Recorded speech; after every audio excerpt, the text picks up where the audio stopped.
नमस्कार दोस्तों, आपका वैदिक स्टूडेंट चैनल में स्वागत है। आज हम बात करने जा रहे हैं मार्स प्लैनेट यानी कि रेड प्लैनेट के बारे में, मंगल ग्रह के बारे में। रेड प्लैनेट यानी कि it's sign of danger, sign of aggression. किसी कुंडली में अगर स्ट्रॉन्ग मार्स बैठा है तो यही इंडिकेट करेगा। मार्स कैसे आपको एक ऐसा ग्रह है जो आपको एनर्जी, पैशन, एक्शन एंड आपको विल पावर स्ट्रॉन्ग देता है। इसकी पोजीशन ये पता चलता है कि आप किस तरह से चैलेंजेस को फेस करते हैं अपनी लाइफ में, आपकी ड्राइव कैसी रहती है, यही आप मार्स बताता है। तो आइए जानते हैं मार्स की placement in all the 12 houses of the kundli. Mars in the first house, अगर आपकी कुंडली में मंगल आपके फर्स्ट हाउस में बैठा है तो इसका असर आपकी पर्सनैलिटी पे बहुत गहरा होता है। यहाँ पे मार्स आपको एक स्ट्रॉन्ग, कॉन्फिडेंट और इंडिपेंडेंट इंसान बनाता है। आप हर काम में आगे बढ़ने की कोशिश करते हैं, दूसरों पर डोमिनेंट रहते हैं। कभी कभी ये एग्रेशन भी बढ़ा सकता है, जिससे कॉन्फ्लिक्ट्स का सामना करना पड़ता है। आपके पास एक लीडरशिप क्वालिटी होती है, आप किसी भी कार्य को कॉन्फिडेंटली इनिशिएट कर सकते हैं, लेकिन इस प्लेसमेंट में इम्पल्सिवनेस भी रहती है, इसलिए सोच समझ कर डिसीजन ले। आपका फिजिकल स्ट्रेंथ भी अच्छा रहता है, हेल्थी और स्ट्रांगली आप जनरली स्ट्रांग होते हो, क्योंकि आप अपने बिल्डअप पे काम करते हो, बॉडी बिल्डअप पे काम करते हो। आप फिजिकली फिट रहना चाहते हो, इसलिए आप वॉक और एक्सरसाइज वगैरह करना पसंद करते हैं। ये था Mars in the first house. Now let's talk about the Mars in the second house. दूसरे हाउस में मार्स आपकी फैमिली, वेल्थ और स्पीच को प्रभावित करता है। आप वेल्थ और फाइनेंशियल सिक्योरिटी की तरफ बहुत ध्यान देते हैं। यहाँ पे मार्स आपको अपनी पोजीशन के लिए प्रोडक्टिव बनाता है। आप अपनी मेहनत से बहुत कुछ हासिल करना चाहते हैं, लेकिन यहाँ पे क्या इशू देता है कि आपकी स्पीच, आपकी वाणी में आपका कंट्रोल नहीं रहता। आप एक स्ट्रेट फॉरवर्ड स्पीच देते हो, लाइक आपकी वाणी में होती है स्ट्रेट फॉरवर्ड होती है, जिससे कि आपकी स्पीच में हार्शनेस भी आती है, जिसके कारण आपके फैमिली में कॉन्फ्लिक्ट आ सकता है। अगर इस एनर्जी को बैलेंस किया जाए तो ये प्लेसमेंट फाइनेंशियल सक्सेस के लिए बहुत फेवरेबल होती है। आपको स्पीच और कम्युनिकेशन में थोड़ा ध्यान रखना चाहिए ताकि कोई आपका अनबन ना हो। Now let's talk about the Mars in the third house.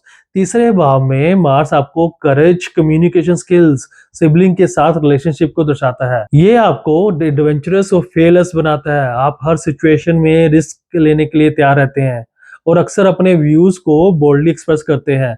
यहाँ पे बैठा इंसान आर्गुमेंटेटिव नेचर होता है। यहाँ पे इंसान को एक डिबेटेबल आर्गुमेंट्स करने में बहुत मजा आता है। ये प्लेसमेंट आपके कम्युनिकेशन और राइटिंग स्किल्स को इनहांस कर सकती है। आप किसी भी टॉपिक पर अपनी बात कॉन्फिडेंटली रख सकते हैं। दोस्तों और भाइयों के लिए ये प्लेसमेंट बहुत अच्छी मानी जाती है। आप अटैचमेंट तो होते हो, लेकिन आप में एक थोड़ा सा इशू आता है कि आप कंपेटिटिव नेचर के हो जाते हो। आप अपने भाइयों और दोस्तों के साथ एक कंपटीशन शुरू करते हो। अदरवाइज ओवरऑल आप अपने एक साथ अच्छा बॉन्ड मेंटेन कर सकते हैं आप अपने भाई और दोस्तों के साथ। ये प्लेसमेंट आपको शॉर्ट ट्रेवल्स और नेटवर्किंग में भी सक्सेस दिला सकती है। Mars in the fourth house, so चौथे भाव में मार्स होने से आपके घर, परिवार और इमोशनल वेलबींग पर असर पड़ता है। यहाँ का मार्स आपको आपके घर के प्रति प्रोटेक्टिव बनाता है और आप प्रॉपर्टी या रियल स्टेट में भी इंटरेस्ट ले सकते हैं। कभी कभी फैमिली डायनेमिक्स में टेंशन हो सकती है, क्योंकि मार्स की एनर्जी थोड़ी रेस्टलेस होती है। आप स्टेबिलिटी चाहते हो, लेकिन कभी कभी इंपल्सिव नेचर आपको इमोशनल पीस को डिस्टर्ब कर सकती है।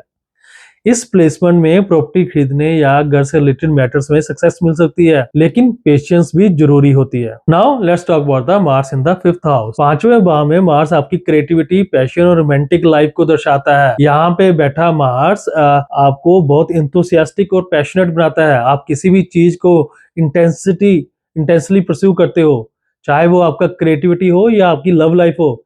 आपकी रोमांटिक रिलेशनशिप भी बहुत इंटेंसिटी होती है। आप अपने पार्टनर के साथ लॉयल रहते हैं। स्पेकुलेटिव फील्ड्स जैसे स्टॉक मार्केट या स्पोर्ट्स में आपकी इंटरेस्ट बढ़ सकती है। ये प्लेसमेंट आपके अच्छे रिजल्ट दिला सकती है, लेकिन इंपल्सिव डिसीजन से बचना चाहिए। ये हाउस बच्चों का भी माना जाता है, तो बच्चों के साथ थोड़ी कम्पेटिटिवनेस नेचर होती है और आप थोड़ा सा आपके साथ इशू रहता है, क्योंकि मार्स इज अग्रेसिव लैंड, सो कहीं ना कहीं कंफ्लिक्ट आ सकते हैं आपके बच्चों के साथ। तो यहाँ पे मार्स आपको बच्चों के साथ कंफ्लिक्ट पैदा कर सकता है। आपकी नेचर थोड़ी झगड़ालू हो सकती है बच्चों के साथ। So Mars in the sixth house, so छठे भाव में मार्स आपको highly determined and hard working बनाता है। ये प्लेसमेंट आपको अपने कार्य क्षेत्र से एनिमीज और कंपटीशन से इजीली डील करने की शक्ति देता है। आप चैलेंजेस को कॉन्फिडेंटली फेस करते हैं। आप अपने काम को बड़ी मेहनत से करना जानते हैं। डेडिकेटेड वर्कर कहलाता है यहाँ बैठा मार्स वाला बंदा। हेल्थ के प्रति आप कॉन्शियस रहते हैं, लेकिन इस प्लेसमेंट में ओवरवर्किंग का खतरा रहता है, तो कभी कभी हेल्थ इश्यू भी राइज हो सकते हैं। इसलिए आपको अपनी एनर्जी वाइजली यूज करनी चाहिए। ये प्लेसमेंट आपको मेडिकल, लीगल या सर्विस सेक्टर में सक्सेस दिला सकती है। Now let's talk in the Mars in the 7th house. तो 7वें भाव में मार्स का प्लेसमेंट आपकी मैरिज और पार्टनरशिप को बहुत डीपली इन्फ्लुएंस करता है। आप रिलेशनशिप में पैशनेट और लॉयल रहते हैं, लेकिन कभी-कभी थोड़ा डोमिनेंस की टेंडेंसी आ जाती है, जिससे आपके कॉन्फ्लिक्ट्स हो सकते हैं। बिजनेस पार्टनरशिप में आप बहुत असर्टिव रहते हैं और चाहते हैं कि आपकी बात सुनी जाए। यह प्लेसमेंट लॉन्ग टर्म रिलेशनशिप के लिए सपोर्टिव है, लेकिन म्यूचुअल रिस्पेक्ट एंड अंडरस्टैंडिंग भी जरूरी है। आपके पार्टनर से सपोर्ट मिल सकता है अगर आप अपने पैशन को बैलेंस रख सकें। Now let's talk in the Mars in the 8th house. 8वें भाव में मार्स आपको एक सीक्रेटिव नेचर वाला इंसान बनाता है। प्लेसमेंट यहाँ पे बैठा मार्स आपको डीप और मिस्टीरियस सब्जेक्ट जैसे कि अकल्ट, रिसर्च और स्पिरिचुअलिटी में इंटरेस्ट देता है। आप चीजों को सरफेस पे नहीं बल्कि गहराई से समझना चाहते हैं। हेल्थ इश्यूज और इनहेरिटेंस मैटर के लिए आपको ध्यान रखना चाहिए। ये पोजीशन आपको लाइफ के हिडन एस्पेक्ट्स के प्रति क्यूरियस बनाती है और आप चीजों को ट्रांसफॉर्मेशन के पर्सपेक्टिव से देखते हैं।